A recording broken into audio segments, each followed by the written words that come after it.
What I find inspirational about you is that you actually use your knowledge and your robotic science information to help the blind so that they can drive a car one day.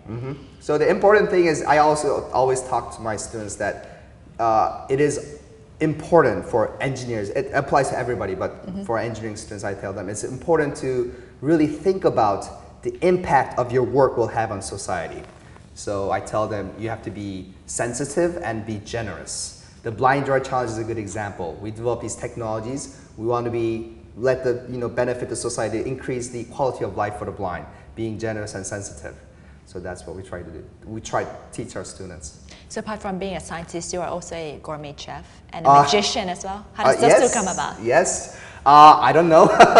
It's some things that I like to do. But come to think of it, you like eating, you like cooking. Yeah, so my cooking, I don't follow like the pre-done recipe. I just go to the farmer's market, buy whatever is fresh and improvise things. And magician, I've been on TV and do stage magic, but most of the tricks that I do, these are the tricks that I personally invented. So come to think of it, the robotics things, since you mentioned creativity and cooking, the type of cooking that are improvisation and the magic tricks, I think since you mentioned it, they all have the common element of creativity, I guess. It's kind of cruel to ask. I know. I'm not prepared at all, and the camera's running, but so instead of actually showing you a trick, I'm actually going to tell you how to do a trick. So I made it, okay, there you go. You can keep this, I don't need this. All right. So I'm going to tell you how to do a trick. I'm teaching you how to do it. So you've probably seen a magician has a newspaper and he tears it into bits and pieces. And then put them all back. So I'll teach you how to do it.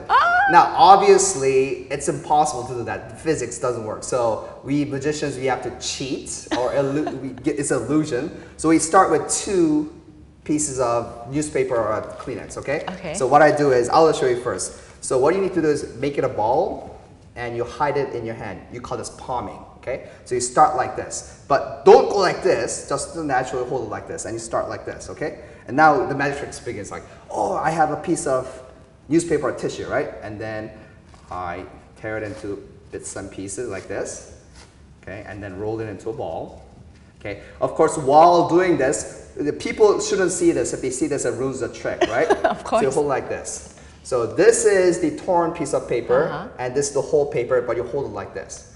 Now we have to use the principle of misdirection. So what you do is, even though you're holding it in your hand just like this, you say, oh, I'm going to put my hand in my pocket, and I'm going to bring up some pixie dust. And if I actually look at my hand like this, everybody's looking over here. So even though I'm holding my hand like this, I just switch these two like this. But that must be pretty quick. Yeah, even though you do it slowly, you'll be surprised that nobody actually realizes it if you just do this. And pixie dust, like this, and then give it a pause for drama, and then you're like, shh, you're like, oh, look at this, and then slowly, go like this, and people are like, wow, I do this. Yeah. So I'm teaching you how to do the magic trick, but sometimes, as I mentioned, people should not see this, because if they see this, the whole thing is ruined. But sometimes somebody, always in the audience, somebody says, hey, what's that in your hand?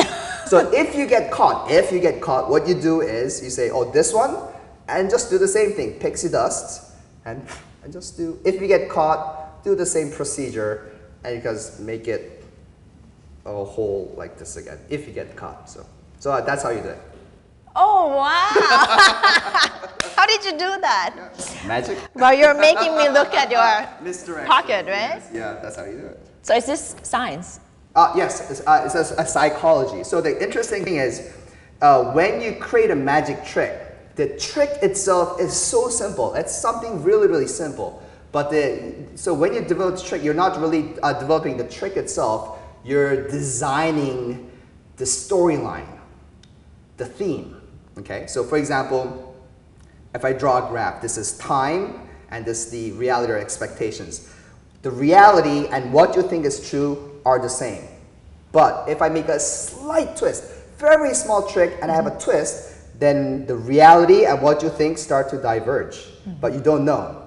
And at the end, as the story develops and develops, at the end you reveal it, that because of the huge distance between what you believe is happening and the reality is the difference is so large, that's where the wow factor comes in. But that small trick itself can be something simple as a palming thing or a switching thing or misdirection and those kind of stuff. So that's the psychology. And if you understand that principle, it's just a matter of coming up with a nice storyline or props like coins and these kind of things and just make it fun. Does magic help with your work, robotics work? I never mix them together because as a scientist and engineer, my credibility could be on jeopardy. My work is serious work. This is for entertainment, but again, both of them have the same common thread of creativity, I guess. Thank you so much for Thank your you. time today. Yeah. Thank you. Thanks for having me.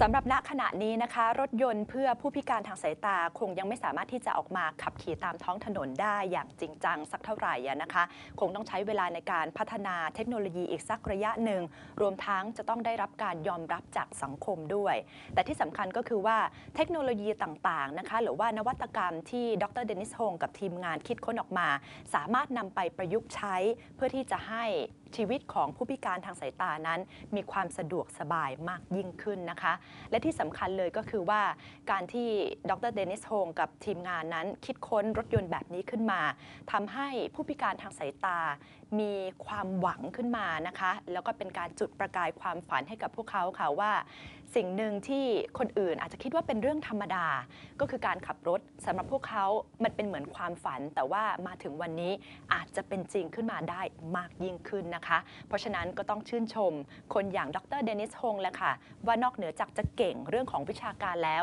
ยังคิดดีแล้วก็ทำดีทำเพื่อคนอื่นด้วยนะคะพบกันใหม่สัปดาห์หน้าค่ะวันนี้สวัสดีค่ะ